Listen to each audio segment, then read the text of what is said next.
నమస్తే అండి. మేడం, కూటమి ప్రభుత్వం వచ్చిన తర్వాత పరిపాలన ఎలా ఉంది మేడం? కూటమి ప్రభుత్వం వచ్చినాక పరిపాలన అంటే జనం అందరూ కూడా చాలా బాధాకరంగా ఉందండి చెప్పాలంటే కూడా. ఎందుకంటే అందరూ చాలా బాధపడుతున్నారు అన్నమాట జనం.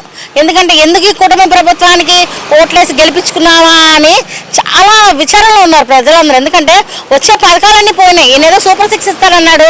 చంద్రబాబు గారు బ్యాటింగు, పవన్ కళ్యాణ్ బౌలింగు, లోకేష్ బాబు గారు క్యాచింగ్. ఆ క్యాచ్ చేసిన బాల్ వదలట్లేదు.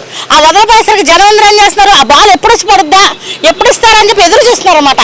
అది ఏం లేదు, ఇది ఏం లేదు, దానితో మళ్ళీ జనాల మీద రివర్స్ బౌలింగ్ చేస్తున్నారు అనమాట. వీళ్ళు ఏమని కరెంట్ బిల్లులు పెంచేశారు, ఎక్కడ పడితే అక్కడ ఆటోలు ఆపేస్తున్నారు.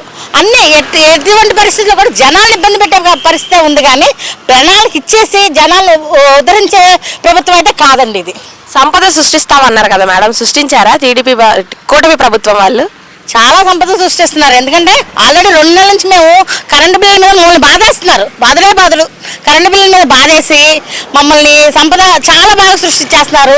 పన్నులు పెంచేశారు, కరెంటు బిల్లులు పెంచేశారు. ఇంకా వాళ్ళకి కావాల్సిన ఇంకేమంటే అవి కూడా పెంచేసి సూపర్ సిక్స్ మా దగ్గర వసూలు చేసేటట్టున్నారు. మేడం, ఆరోగ్యశ్రీని ప్రైవేట్ చేస్తున్నారు కదా, దాని గురించి మీరు ఏమంటారు? ఏమండి, ఆరోగ్యశ్రీ అనేది ప్రజల కోసం పెట్టిన ఇదండి. ఎందుకంటే వాళ్ళు ఏమాత్రం కొంచెం ఆలోచించినా సరే చాలా జ్ఞానవంతులు వాళ్ళు. ఎందుకంటే 14 ఏళ్ళు సీఎంగా పరిపాలించిన ఆయనకి తెలియాలి. మనం విమర్శించకూడదు. జనాలకు అది అవసరమా అనవసరమా, అవసరం అయితే జనాలకు అంతా మంచిది. అది అవసరం జనాలకు అవసరమైంది ఉంచితే జనాలు ఆయనకి ఎంత అవసరపడతారని తెలుసుకుంటారండి. కూటమి ప్రభుత్వం వచ్చాక విద్యారంగం ఎలా ఉంది మేడం?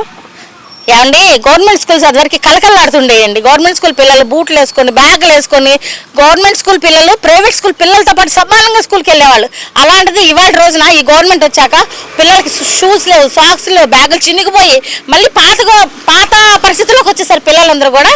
అసలు దీని గురించి అయితే చాలా ఆలోచించాలి. ఈ గవర్నమెంట్ ఎందుకు ఆలోచించట్లేదని మేమైతే విచారిస్తున్నాం బాగా.